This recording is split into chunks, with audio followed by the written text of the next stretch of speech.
তুমি রাগ করো না। রাগের ফলাফল খারাপ, রাগের ফলাফল ক্ষতিপূর্ণ। অত্র আয়াতে আল্লাহ তাআলা বলেন, যারা রাগকে দমন করতে পারে তাদের জন্য জান্নাত প্রস্তুত করা হয়েছে। পরের অংশে আল্লাহ তাআলা বলেন, অল আফিনা আনিন নাস, যারা মানুষকে মাফ করতে পারে। সাধারণত মানুষ অধীনস্থ মানুষের উপরে রাগ প্রয়োগ করে থাকে।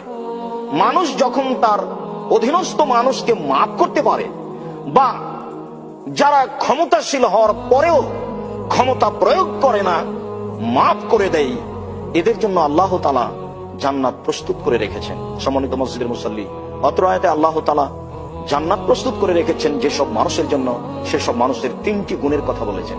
তার একটি গুণ হচ্ছে, যারা সচ্ছল অসচ্ছল অবস্থায় দান করতে পারে তাদের জন্য জান্নাত প্রস্তুত। আল্লাহ তাআলা এটাকেই প্রথমে বলেছেন।